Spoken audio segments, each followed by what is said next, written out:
오늘 우리에게 주시는 말씀은 열왕기상 19장 19절에서부터 21절까지 말씀이 본문이고요. 설교의 제목은 비와 불 이야기라는 제목으로 말씀을 나누려고 합니다. 사실 지난주에 본문을 21절까지 읽긴 읽었는데요. 요 엘리사 이야기를 조금 놔뒀습니다. 사실은 그렇게 했던 이유가 수요 저녁 예배에 우리가 부흥회를 시작했기 때문에 우리가 수요 예배 때 계속 열왕기상 이렇게 말씀을 쭉 같이 읽어왔는데 1부에 오시는 분이랑 2부에 오시는 분이 좀 다르죠.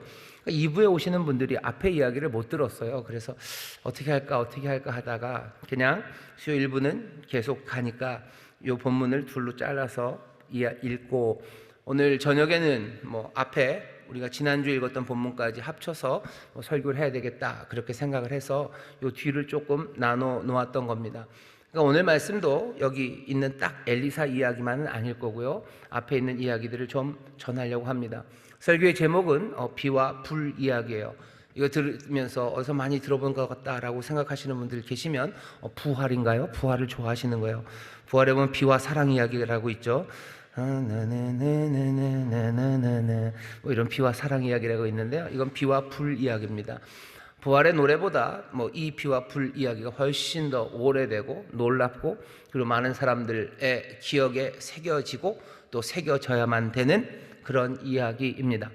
오늘 엘리사라는 사람이 나와요. 어렸을 때 성경 퀴즈대회 같은 걸 하면요, 아이들이 엘리야 이렇게 대답을 해요. 엘리야인지 엘리사인지 애매한 거예요. 그러니까 중간에 대충 엘리야 이렇게 하는 거죠. 선생님이 다시 물어봐요. 엘리야야 엘리사야 그러면 엘리야 그렇게 하는 거예요. 여러분도 그래 보셨나요? 어렸을 때 참 그렇죠. 답이 2 같기도 하고 3 같기도 해요. 그럼 2 끝에다 3을 요거 살짝 꺾어 놓고서 지우개로 지웠다 말았다 이래도 되나 싶다가도 2인가 3인가 애매하게, 그래서 끝에를 살짝 꺾어 놓고 혹시 나중에 선생님이 한번 따져나 보겠다라고 꺾어 보신 분들이 있으실 거예요. 아무도 없군요. 저만 그랬군요. 여기 엘리야, 엘리사 이름이 비슷합니다. 엘리야가 먼저예요. 그리고 그 뒤에 엘리사가 나옵니다. 엘리야, 엘리사 이어지는 두 사람, 이 이야기가 오늘 본문의 이야기입니다. 오늘은 이어져 가는 거예요. 헌신하며 나서는 사람이 있고요, 헌신하는 사람은 부르는 사람이 있어요. 오늘 우리가 창립 40주년을 맞는 인천순복음교회가 어쩌면 이 이야기가 좀 각별하게 들립니다. 엘리야 그리고 엘리사 이어져 갑니다. 우리가 몇 년을 살까 싶지만 여기 계신 우리 많은 성도님들, 제가 알기로는 여러분들이 앞으로도 한 40년쯤 더 사시겠죠. 으악 그러시는데 40년? 이렇게 이어져 갑니다. 우리 교회가 벌써 어느덧 40년이 되었어요. 또 앞으로도 또 더 이어져 갈 겁니다. 엘리야에서 엘리사로 이어져 갈 거예요. 비슷한 이름일 겁니다. 비슷한 이름으로 이어져 갈 거예요.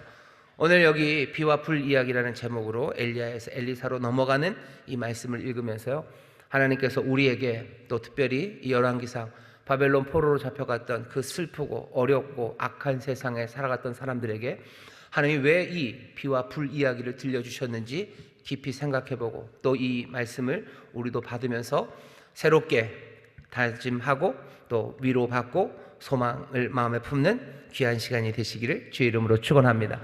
먼저 지난주에 조금 덜 얘기했던 게 7,000명을 남기셨다는 이야기였어요.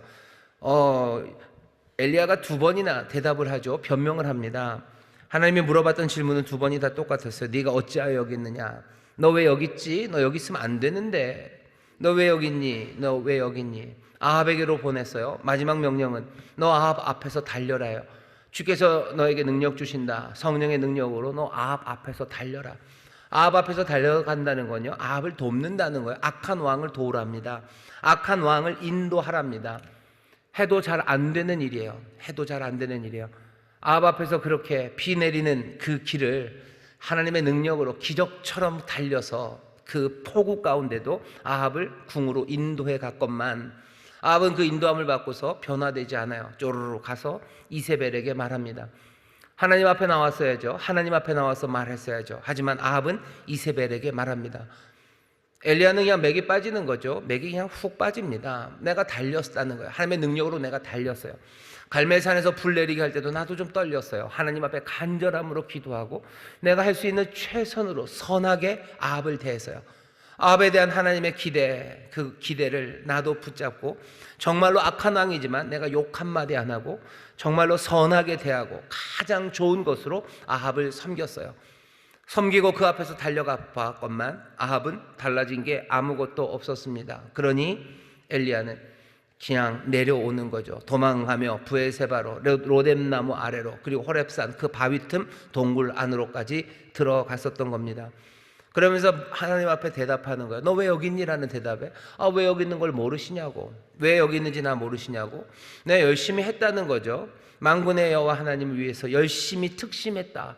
내가 다른 사람보다 훨씬 더 열심히 일했고요, 내가 정말로 열심히 했어요. 근데 이스라엘 자손 다 버리고 떠나고 그렇게 선지자를 죽였어요. 오직 나만 남았어요. 그리고 내 생명을 쫓아 따라오니 나도 뭐 그렇게 별 살고 싶은 생각 없고 하나님이 그냥 데려가셨으면 좋겠다고, 나만 남았다고, 그래서 나는 실망하고 나는 절망해서 여기 왔다고 그렇게 여호와께 대답을 했습니다. 하나님께서 엘리야에게 사명을 주시죠. 그러면서 한마디를 덧붙입니다. 너 잘못 알고 있는 게 하나 있네 라고 하시면서 7,000명 이야기를 하십니다. 18절 보면 이렇게 돼 있어. 그러나 내가 이스라엘 가운데 7,000일을 남기리니 다 무릎을 바알에게 꿇지 아니하고 다 그 입을 바알에게 맞추지 아니한 자니라. 입 맞추지 않았어요. 예배했다는 겁니다. 지난번에 우리 요한복음 하면서 영과 진리로 예배한다 할 때 예배 생각나시죠? 바알에게 입 맞추지 않고 바알에게 무릎 꿇지 않은 사람 7,000명을 남겨 놓았답니다. 그러니 엘리야야, 너 틀렸다. 너 틀렸어. 너만 남은 건 아니야. 7,000명 바알에게 무릎 꿇지 않고 바알을 예배하지 않는 사람 있다라고 말씀하십니다. 하나님은 그렇게 말씀하셨지만 엘리야에게 그게 그렇게 큰 위로가 될 수는 없을 수도 있어요. 왜? 7,000명이 있으면 뭐 합니까? 7,000명이 있으면 뭐 해요? 7,000명은 보이지 않아요. 갈멜산에 7,000명이 왔다는 이야기가 없어요. 갈멜산에 혼자 엘리야 서 있었었고요, 바알에게 무릎 꿇지 않고 바알에게 입 맞추지 않는 7,000명이 갈멜에서 뭔가를 했다는 이야기는 없습니다. 이 사람들 엘리야를 위로하기 위해서 브에세바로 오지도 않았고요, 로뎀 나무 아래 갈멜산 거기에도 없습니다. 한 일도 없고 보이지도 않는 사람이요, 전혀 존재가 없고 그리고 일하는 것 없는 사람 7,000명입니다. 그런 7,000명이 있대요. 어떻게 보면 굉장히 한심하죠. 아무것도 안 해요. 그 악한 세상에서 7,000명이나 되는 사람들은 거기 그 역사 가운데 하는 일이 없습니다. 그래도 하나님은 뭐 기억하시죠. 7,000명을 기억하셔요. 그 사람들이 바알에게 무릎 꿇지 않는 걸 아셔요. 바알에게 입 맞추지 않는 걸 아셔요. 그리고 한 사람 한 사람 그 사람들을 세셔요. 7,000명을 세십니다. 잠재적인 사람들, 이 사람들이 도대체 7,000명이 뭘 할까? 여러분들 기대가 되시죠? 뒤에 가보면 사실은 뭐 별거 없습니다. 이 7,000명이 무슨 7,000 결사대를 만들어서 개백의 결사대처럼 뭐 나라를 구하기 위해서 장렬하게 전사했다, 뭐 그런 이야기도 없어요. 그냥 별일 없습니다. 별일 없는 사람들이에요. 그냥 소극적인 저항이죠. 무릎 꿇지 않고 입 맞추지 않으며 7,000명이 살아갑니다. 우리 가운데도 이런 사람들, 이런 모습으로 사는 사람들이 있으셔요. 기억하셔야 됩니다. 하나님이 그분들을 기억하고 계셔요. 그리고 세시고 계십니다.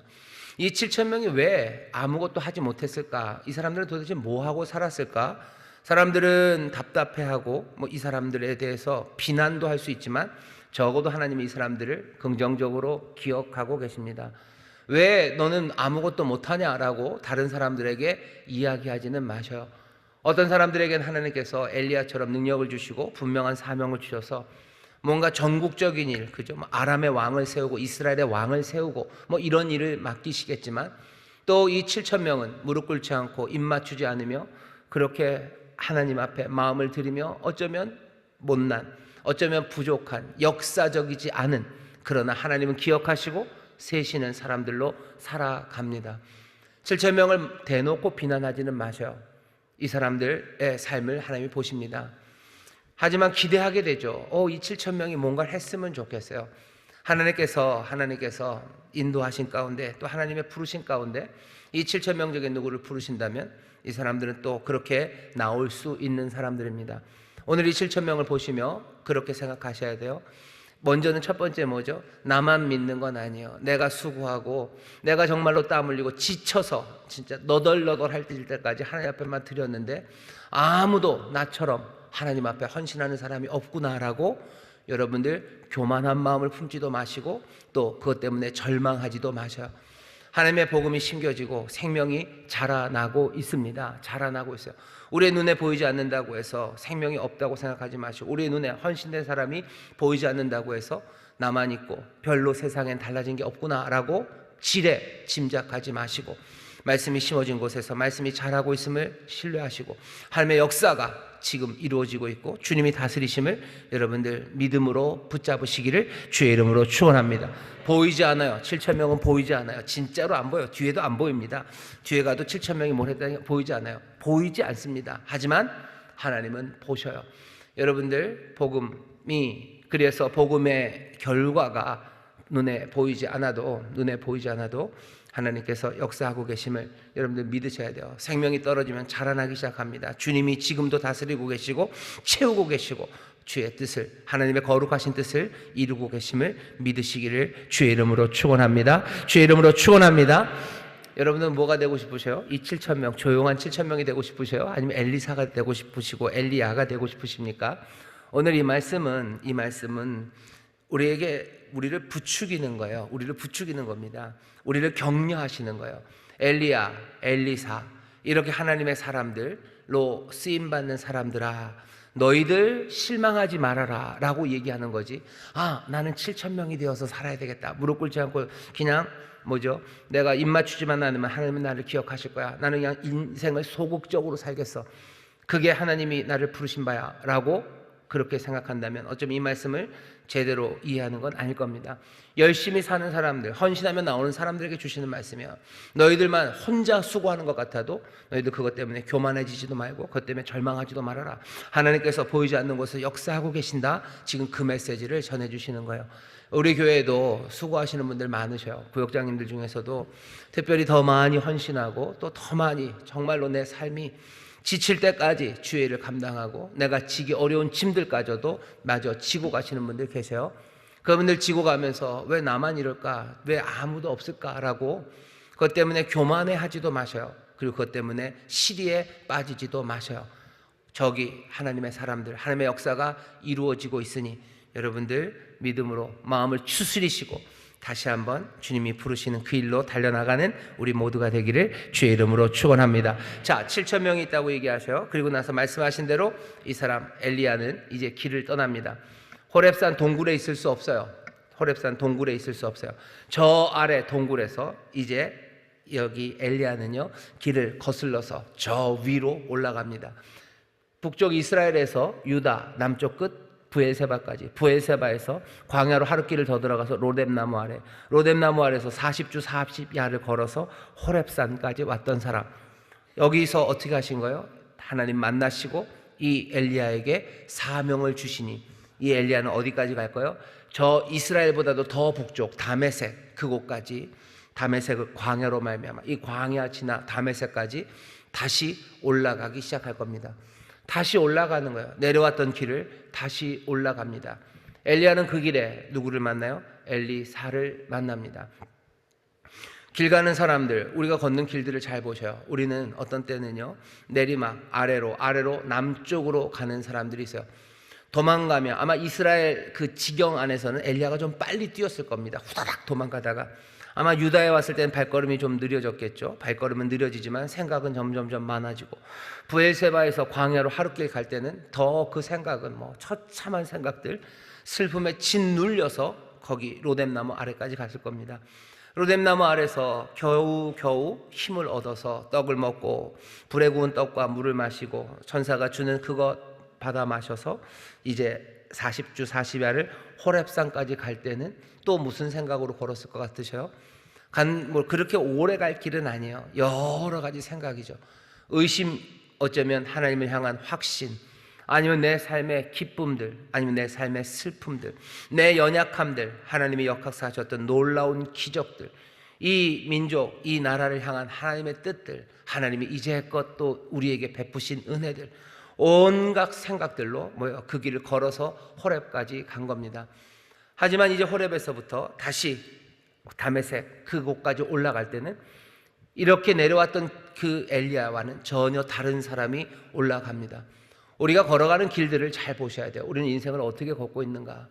내가 지금 걷는 길은 어디쯤일까? 나는 지금 브엘세바에서 로뎀으로 가고 있는 사람인가? 브엘세바에서 로뎀으로 걸어가는 사람들이 있어요. 인생의 모든 실패, 그리고 탈진, 내가 할 수 있는 일은 아무것도 안 남았고 내 모든 수고는 의미 없고, 그러니 그냥 내 인생의 끝인 것처럼 로뎀을 향해 걸어가는 사람이 있습니다. 꼭 자살하기 위해서 무슨 아파트 옥상으로 올라가는 것만은 아니에요.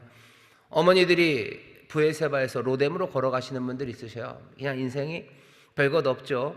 내가 애써서 수고해서 내 자식 길러봤지만 내 자식 뭐 잘 되는 것도 아무것도 없고, 내 자식이 잘 되는 것 없을 뿐만 아니라 뭐 그냥 결혼하고 났더니 아들려서 뭐 나는 뭐 쳐다보지도 않고 내 인생에 남은 게 아무것도 없어요. 그러니 나는 그냥 죽어도 되는 거예요.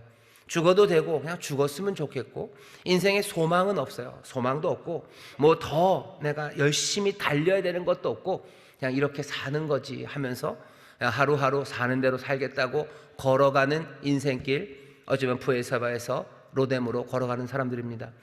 모든 사람들이 다 브엘세바에서 로뎀으로만 걸어가는 건 아니에요. 어떤 사람들은 그 이스라엘 궁에서 이세벨이 죽인다는 말이에요.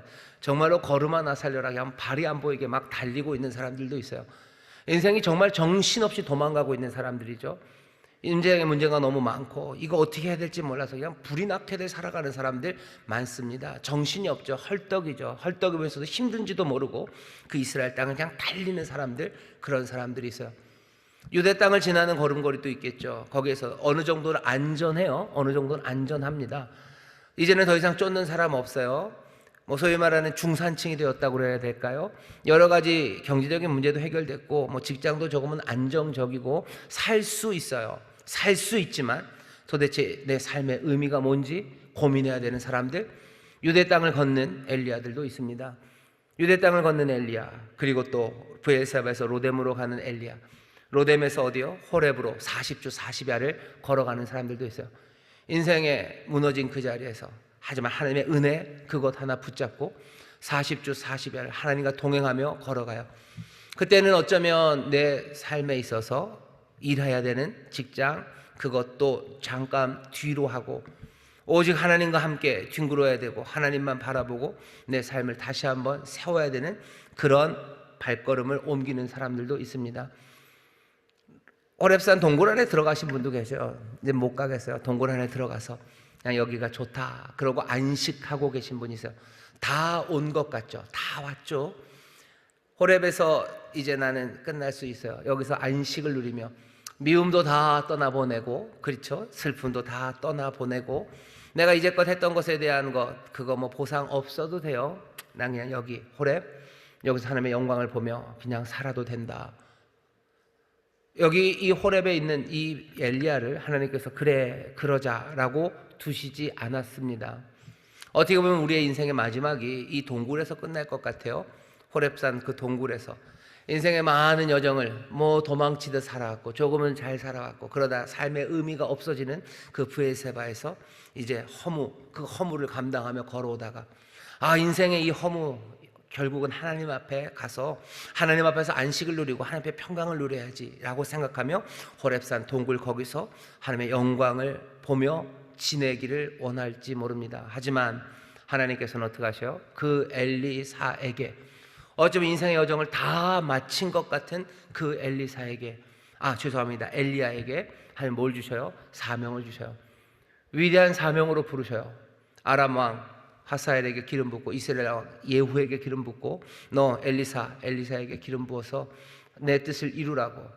이 인생의 마지막인 것 같은 이 사람 엘리야에게 하나님께서는 인생의 첫 자리에 서 있을 사람이 가질 법한 그런 위대하고 새롭고 놀라운 사명을 주어서 그 동굴에서 나오게 합니다. 그리고는 어떻게 해요? 걸어왔던 그 길을 말도 안 되게 거꾸로 걸어가게 하는 거예요. 사람들은 인생은 이렇게 거꾸로 가는 인생 아니에요. 인생은 다 이렇게 내려오죠. 젊어서 도망가고 이렇게 하다가 어느 정도 안정적이었다가 그러다가 허물을 느끼고 로뎀나무 아래서 죽음을 생각하다가 그러다가 하나님 앞에 나와서 하나님 안에서 안식을 누리고 평안을 누리고 거기서 인생이 끝난다고. 하지만 오늘 우리가 읽는 엘리야의 이야기는 아니에요. 오늘 여기 있는 이 말씀이 가장 명확하게 그리고 분명하게 적용되는 분들은 우리 인천 수목교회 열심히 수고하시고 그런 구호가 있죠. 열심히 일한 당신 떠나라, 이런 여행사 구호처럼요. 내가 열심히 일하고 수고했어요. 내가 평생을 정말로 대한민국 어려운 시절, 또 우리 교회에서도 어려운 시절, 정말로 힘들고 어렵게 걸어왔고 달려왔고 또 하나님이 주시는 복을 누렸고 이제 인생의 허무 그것들을 느끼고 그래 인생이 이런 거군. 결국 하나님의 품 안에서 영원한 안식을 누려야 돼 라고 생각하며 호렙산 그 동굴 바위 틈에 잘 자리 잡으신 분들이 있으실 거예요. 내 인생은 이제 여기서 만족하면 돼요. 왜? 하나님의 은혜 안에서 하나님의 영광을 보며 여기가 끝이구나 라고 생각하시는 분들, 그분들 앞에 하나님이 나타나신 거죠. 그리고 세미한 음성으로 부르신 거죠. 그리고 뭘 하시는 거예요? 사명을 주시는 겁니다. 우리 교회 연세 많으시고 오랫동안 수고하셔서 이제는 다 끝났다 싶으신 분들, 세미한 음성 가운데 바람과 지진 그 불 가운데 임하시는 그 하나님이요, 여러분들 다시 불러일으키시는 거예요. 평안하게 내가 너희들 죽을 때까지 하나님의 영광 안에서 평안과 안식을 누리게 해주마 라고 호렙에 두지 않으십니다. 엘리야를 하나님이 다시 부르셔요. 그리고 어디? 광야를 지나게 하셔요. 엘리야 다 끝났 줄 알았어요. 아니, 광야를 다시 지나서 너 다메섹으로 가라 라고 말씀하십니다. 오늘 여기 있는 우리에게 주님이 주시는 말씀이에요. 내가 하나님 안에서 안식을 누리고 내가 40주 40야를 하나님의 산에까지 왔으니 내 인생은 이제 끝인가 봐요. 여기서도 충분히 만족합니다.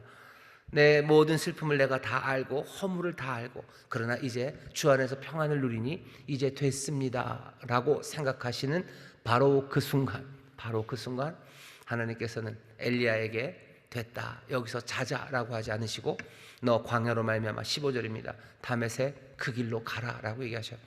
다시 길 떠나라고 얘기하십니다. 다시 길 떠나라고 얘기하셔요. 그것도 만만치 않아요. 광야로 말미암아 15절에 그렇게 되어 있어요. 여호와께서 저에게 이르시되 너는 내 길을 돌이켜 뒤집어요. 그래서 광야로 말미암아 다메섹으로 다시 올라가랍니다.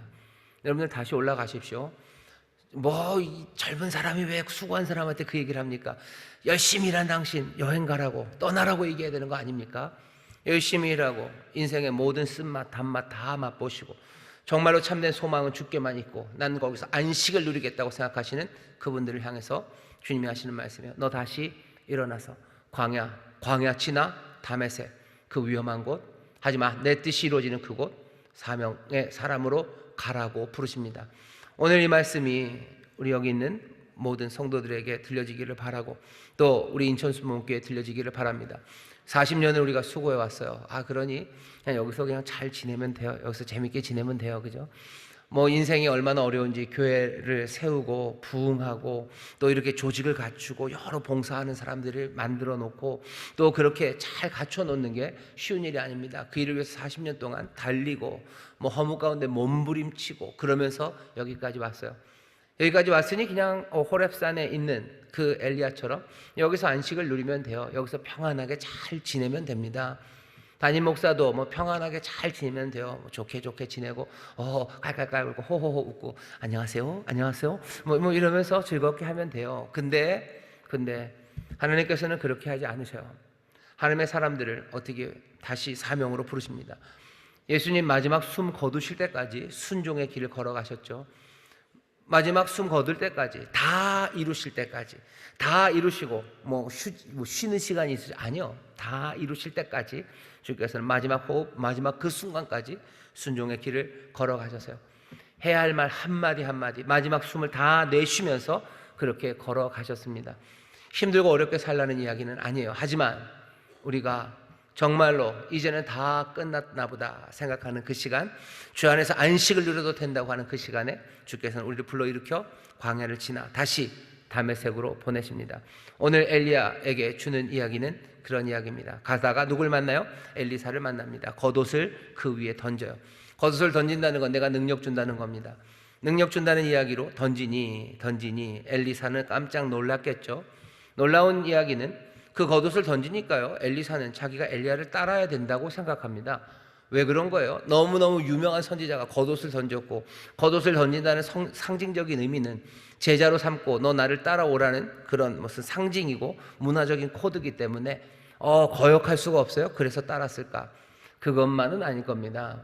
여기에 나타나 있지는 않아요. 하지만 적어도 엘리사에게는 꿈틀거림이 있었을 거라고 생각을 해요. 그 전서부터 얼마나 오래 있었을지는 모르겠어요. 아니면 그냥 겉옷이 딱 떨어지는 순간 그때 성령께서 엘리사에게 감동을 주셨는지 모르겠어요. 하지만 적어도 엘리사는 그냥 겉옷이 자기에게 주어졌기 때문에 어쩔 수 없이 따라간 사람은 아닙니다. 성령께서 감동을 그 순간에 주셨든 아니면 그 전에 주셨든, 다른 말로 하면 주님께서 이미 엘리사를 오래 전서부터 부르셨건 아니면 그 순간 부르셨건 간에 겉옷이 던져지고 엘리사를 부르시는 주님의 부르심이 엘리사에게 임한 건 분명해요.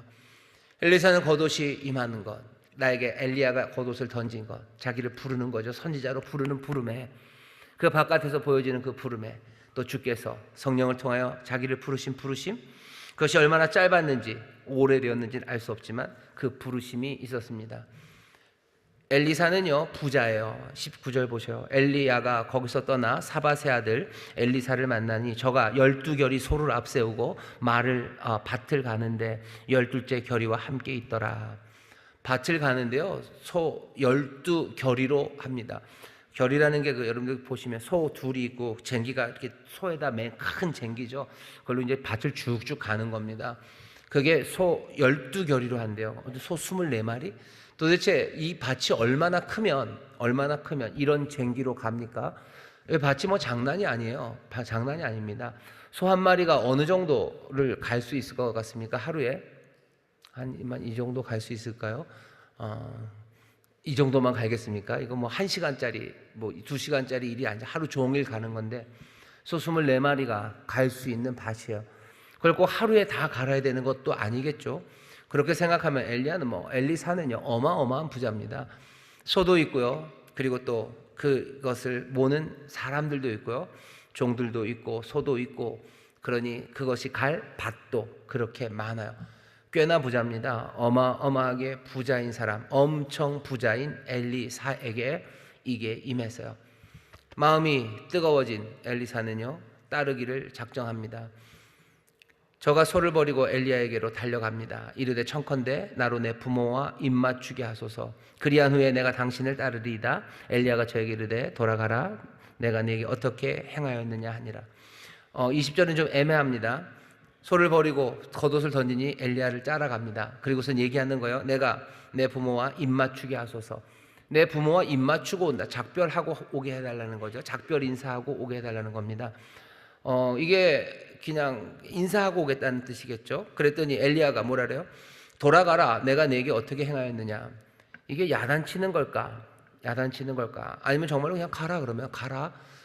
내가 너한테 어떻게 행했는지 알지? 그러니까 가서 그거 잘 생각해보고 그 의미 아니까 다시 돌아오면 된다라고 그냥 허락을 얘기하는 건지, 아니면 뭐 야단치는 거죠. 내가 너한테 어떻게 했는데 가버려라 라고 얘기를 한 건지 알 수는 없습니다. 애매한데 더 중요한 거는 21절이죠. 결국은 엘리사는 어떻게 합니까? 저를 떠나 돌아가서 소 한 결이를 취하여 잡고 소와 기구들을 불살라 고기를 삶아 백성에게 주어 먹게 하고 일어나 가서 엘리야를 쫓으며 수종 듭니다.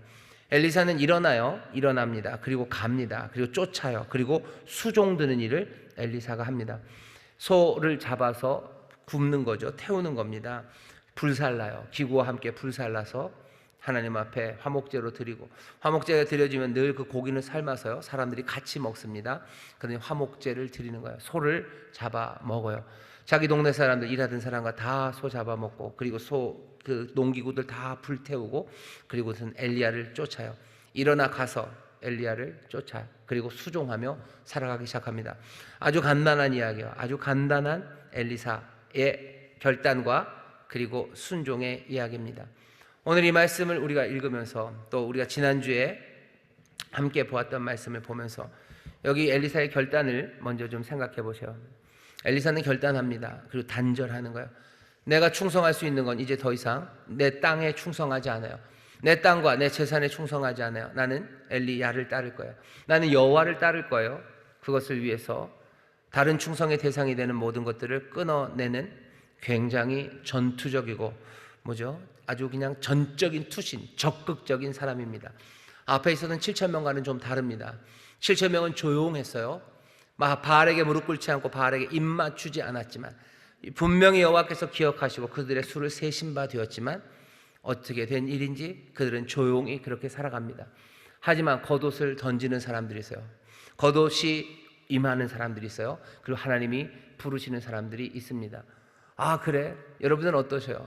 여러분들에게 겉옷이 던져지길 원하셔요? 아니면 조용히 7,000명으로 살길 원하셔요? 벌써 대답들 하시네요. 7,000명 그러시네요. 7,000명. 오늘 여기 삶을 내가 엘리사처럼 살까? 아니면 7,000명처럼 살까? 여러분들 근데 7,000명처럼 살기는 틀렸어요. 왜 틀렸어요? 하나님께서 여러분들을 부르셨어요. 하나님이 여러분들을 부르셨습니다. 불러버렸네. 어떻게 해요? 그리고 우리는 들어버렸네. 그럼 어떡합니까? 여기서 도망갈 수가 없어요. 하나님이 우리를 부르셨습니까? 우리를 부르셨어요. 우리를 그리스도 그 귀하신 하나님의 아들에게 속하라고 우리를 부르셨고요. 우리는 그 부르심에 뭐라고 대답했어요? 아멘이라고. 우리는 믿음으로 그것을 영접한 사람들이에요. 우리에게 부르심이 왔고요. 우리는 그 부르심을 들었습니다. 그럼 그 부르심에 예스라고 대답하면 우리의 삶은 이렇게 달려가야 되는 겁니까? 예, 그렇습니다. 왜 그래요? 그리스도 안에서 그리스도와 함께 살리셨고요. 그리스도와 함께 일으키셨고 그리스도와 함께 앉혀버리셨어요. 그리스도께서 세상을 다스리고 통치하시고 세상을 바꾸는 일에 우리도 그냥 함께가 되어버렸어요. 우리가 뭘 잘해서 구원을 얻은 거면, 우리가 뭘 잘해서 무슨 업적을 가지고 그 구원을 얻어낼 만한 자격으로 얻었다면요, 그냥 그 구원과 생명을 얻어서 그냥 가져가면 돼요. 하지만 우리에겐 그런 자격이 없기 때문에, 그런 능력이 없기 때문에 어떻게 우리를 구원하셨어요? 우리를 그리스도와 함께, 그리스도 안에서 구원해 버리셨어요. 그러니 그 부르심이 우리 가운데 그냥 임하는 순간 우리의 운명 그리고 우리의 삶의 이야기는요, 그냥 그리스도와 함께 걸어가는 삶이 된 거예요. 우리는 그리스도와 함께 걸어가도록 부르심 받은 사람들이에요. 그리고 거기에 대해서 아멘으로 영접한 사람이고, 그래서 우리의 삶은 이미 새로운 사명, 그것을 따라 걸어갑니다. 우리는 거룩함으로 부르심 받았어요. 왜? 그리스도 안에서 이미 하나님 말씀하시죠. 내가 거룩하니 너희도 거룩하라. 거룩한 그리스도 안에서 우리는 거룩함으로 부르심 받았어요. 예수만 믿고, 예수 믿고 구원만 받으면 되는 거 아닙니까? 왜 꼭 거룩함까지 해야 됩니까? 구원받고 거룩함이 따로 있는 게 아니라 우리의 구원이 그 안에 있고요, 거룩함이 그 안에 있어요. 그러니 하나님이 나를 자녀로 그냥 부르시고 끝나갔으면, 아니요, 우리를 자녀로 부르시고 우리에게 새로운 삶으로, 새로운 운명으로 우리를 부르실 때 그리스도 안으로 부르셨기 때문에 우리의 부르심, 거기에는요 더 이상의 어떻게 보면 부르심이 있을 필요도 없는 사람들이 우리들입니다. 하나님 우리를 부르셨습니까? 우리를 부르셨어요. 부르심 없이 조용히 믿을 수 있습니까? 적어도 우리는 더 이상 아닙니다. 너무 위대한 곳으로 부르셨어요. 너무 거룩한 삶으로 부르셨어요. 너무 큰 은혜로 부르셨어요. 그러니 우리는 도망갈 수 없는 부르심 안에 있는 사람들입니다.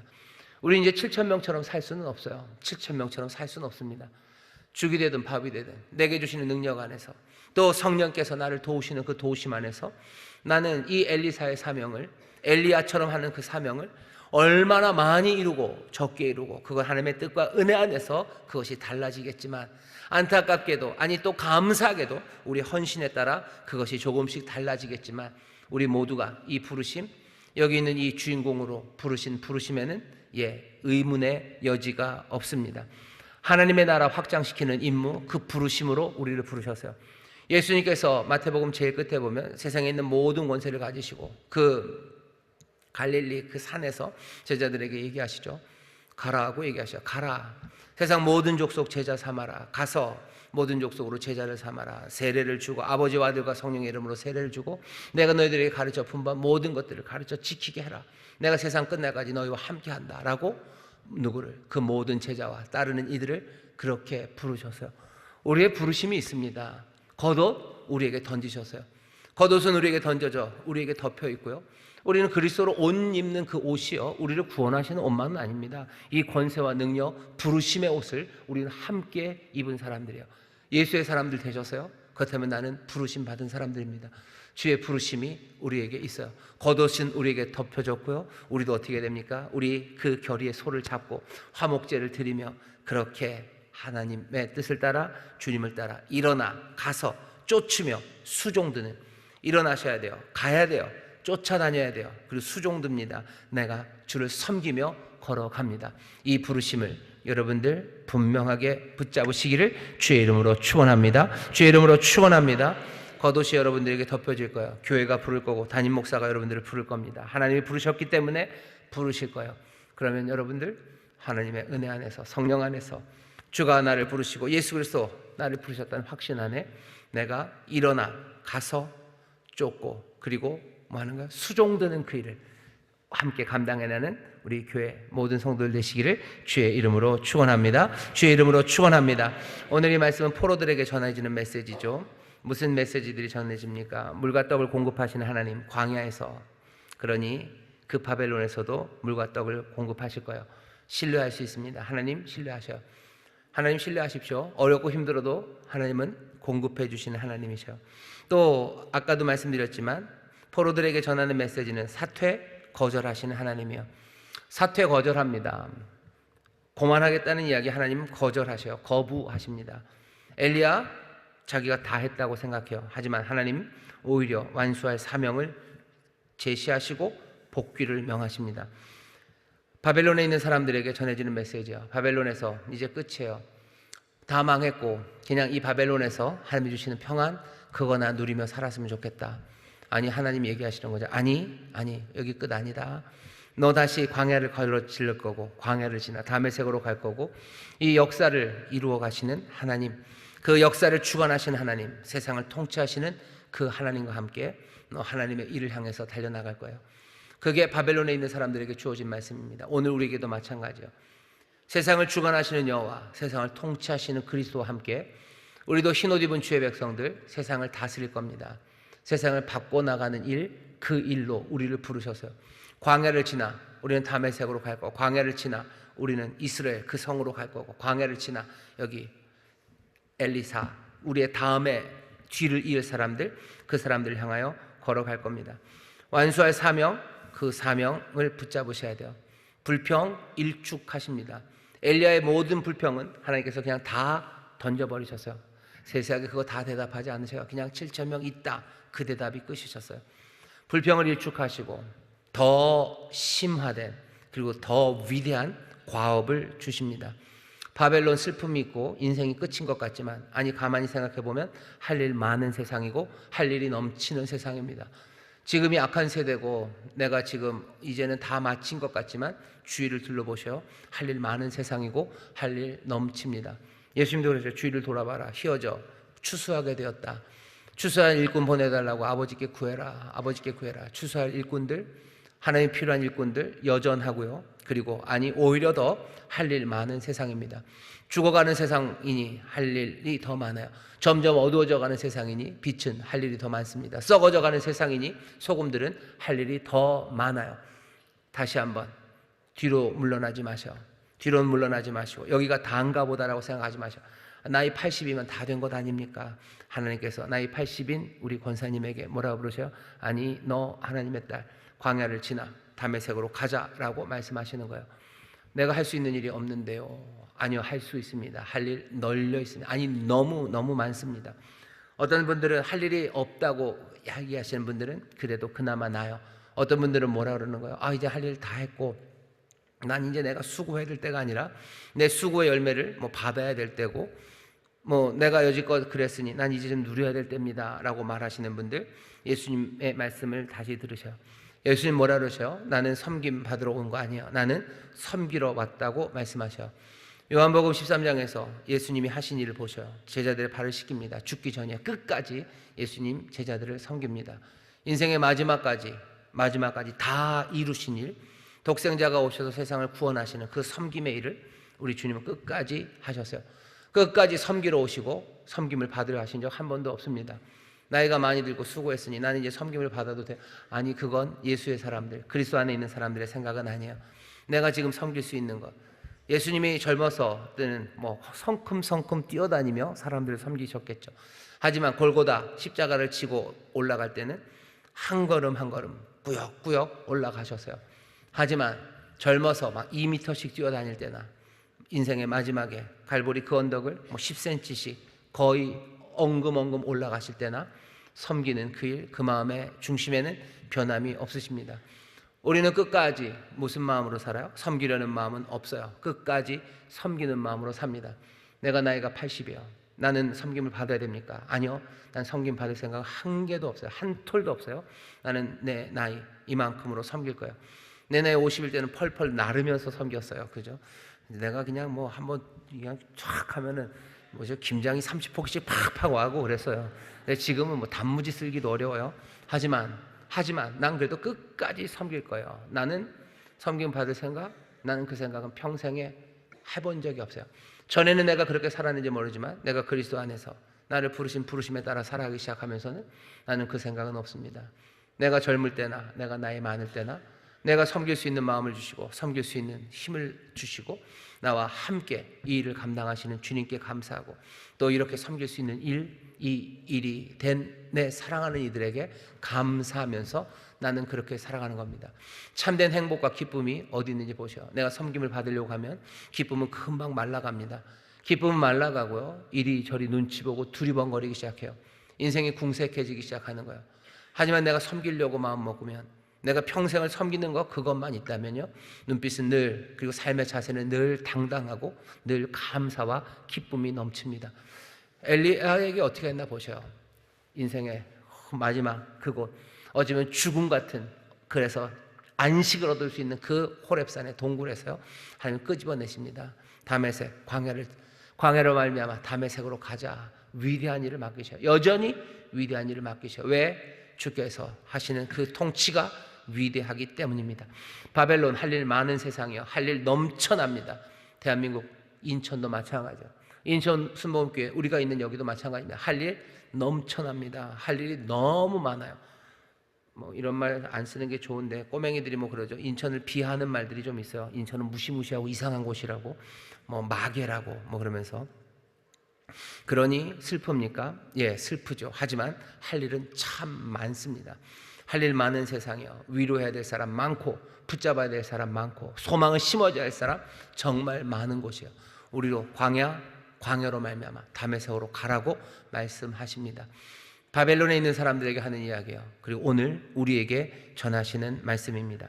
마지막으로 오늘 설교의 제목이요, 비와 불 이야기입니다. 오늘 우리가 읽은 19장이 지나고 20장이 되면요 다시 아합 왕 나옵니다. 아합 왕이 뭐 베나다 뭐 이렇게 정치 얘기가 나와요. 17, 18, 19가 엘리사의 이야기입니다. 16장 끝은 뭐였어요? 아합 왕 이야기였어요. 아합 왕이 누군데요? 이전에 있었던 모든 사람들보다 악한 사람이 아합입니다. 그게 16장의 끝. 그리고 19장이 끝나고 20장서부터는 다시 아합이에요. 그러니 17, 18, 19장은 뭘로 둘러싸여 있어요? 아합으로 둘러싸여 있어요. 세상에서 가장 악한 왕으로 둘러싸여 있습니다. 세상에서 가장 악한 왕으로 둘러싸여 있는 아합의 세상, 그 악하고 어둡고 그 불의한 세상 한가운데 17, 18, 19 엘리야와 엘리사의 이야기가 있어요. 우리가 살아가는 삶, 우리도 부르심 받았다죠. 부르심을 받은 우리의 삶도요, 어디 사이에 있어요? 아합의 세상 그 한가운데 삽니다. 하나님의 사람들, 하나님의 뜻을 찾으려는 사람들, 바벨론 그 강가, 세상의 악한 그 바벨론 세상 한가운데 살아요. 우리도 아합의 세상처럼 악한 세상에 삽니다. 17에서 19장의 이야기는 무슨 이야기예요? 오늘 설교의 제목이다. 비와 불 이야기입니다. 17장이 어떻게 시작하죠? 비가 내리지 않으면서 시작돼요. 비가 내리지 않아요. 비가 오지 않습니다. 비 내리지 않으니 가뭄, 그리고 배고픔, 거기서부터 시작돼요. 내리는 건 이제 불입니다. 비가 내리죠. 그리고 불이 내립니다. 누가? 하나님께서 내리지 않았던 비를 이제 쏟아지는 비가 되게 하셔서 가뭄 가운데 풍성한 생명을 가져다 주시기 시작해요. 어디에서? 아합의 세상, 악한 세상에 하나님이 어떻게 해요? 비를 내리시고 우리에게 생명을 주십니다. 뿐만 아니요, 하늘에서 불이 내립니다. 이 악한 세상에서 여호와가 내 주님이 하나님이심을 우리로 보게 하시고 우리의 마음이, 우리의 삶이 주님께로, 하나님께로 돌아가게 하는 거예요. 그 거룩한 삶으로 하늘의 의를 따라, 그 생명을 따라 살아갈 수 있도록 하늘에서는 불이 내립니다. 악한 세상, 아합의 세상이지만 여러분, 그 세상에서는 하나님의 불이 내려요. 우리가 살아가는 이 세상에 악이 가득합니다. 그리고 추하고 못나고 점점 내리막을 가는 것 같아요. 하지만 이 세상엔 뭐가 내려? 불이 내립니다. 불이 내려. 하나님의 불이 내려서요, 세상에 악이 다스리는 게 아니라 주님이 다스리시고 주님이 영광 받으시고 주님의 선하신 뜻이 우리 가운데 있다는 걸 보이시는 그 불이 내립니다. 여러분, 이 불 내리는 이 세상을 보셔야 돼요. 이 불 내리는 자리에서 다시 한번 우리를 주께로 돌아가게 하시는 그 은혜와 그 능력, 그것들을 누리시게 하셔요. 그러니 여러분들 그것들을 보시고 영접하시고 그 불의 수혜자들이 되시기를 주의 이름으로 축원합니다. 내리지 않는 비, 쏟아지는 비로 내리시고, 그리고는 어떻게 하셔요? 불을 내리셨는데 그것만 있는 건 아닙니다. 여기 그 비가 내려서요, 비의 결과인 풍성한 생명, 그 생명이 가득해져요. 17장 처음에서는 하나님의 사람을 뭘로 먹이셨어요? 까마귀로 먹이셨어요. 까마귀로 먹이고, 그리고 사르밧 과부의 기름과 밀가루로 먹이셨어요. 19장 제일 끝에는 뭐 먹습니까? 소입니다. 돼지도 아니고 소예요. 소를 구워 먹어요. 그리고 소를 끓여 먹습니다. 사람들이 풍성함이에요. 12결의의 소로 밭을 가는 그 풍성함이에요. 그 소 결의를 불태우고 그 소를 잡아서 함께 먹을 수 있는 풍요로움이 여기 지금 누구를 통해서, 하나님의 사람들을 통해서 시작이 됩니다.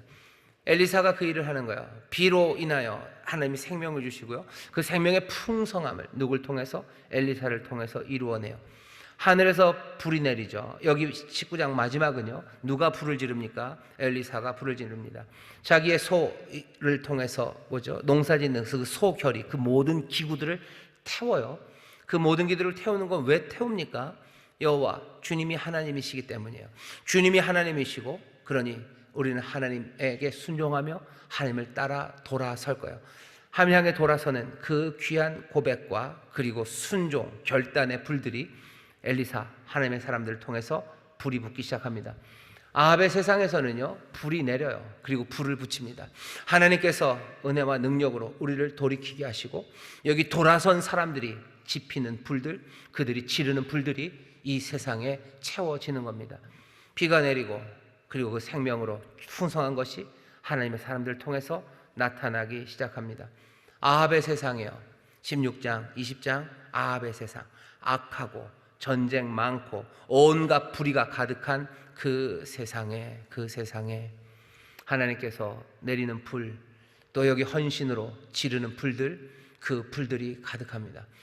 우리에게 내려주시는 성령의 불이 우리 가운데 보이고, 성령의 충만한 가운데 세상을 향해서 불지르는 헌신의 불들이 여기서 타오르기 시작하는 거예요. 우리는 지금 불의 이야기를 봅니다. 비와 불의 이야기예요. 아합의 세상에서 불이 보입니까? 이 악한 세상에서 불이 보입니까? 여기 하나님의 우리 예배하는 이 인천순복음교회 하나님의 불이 내리고, 여기 이 불 받은 사람들이 내 삶의 모든 것들을 하나님의 헌신으로 태워드리는 그 불들이 보이는 세상이에요. 거기에서 하나님의 역사가 일어납니다. 거기서 하나님의 뜻이 거룩하게 일어납니다. 가난하고 그래서 메마른 이 땅이지만 하나님께서 비를 내리십니까? 예, 하나님이 비를 내리셔요. 늦은 비 내리셔요. 이른 비 내리셔요. 그러셔서 우리의 삶이 부족함이 없게 하시는 하나님의 은혜가 임하고, 그 은혜의 비, 그것으로 풍성해진 사람들은 어떻게 합니까? 그것들을 또 함께 먹고 나누는 은혜의 풍성한, 생명의 풍성한 나눔이 우리 가운데 있습니다.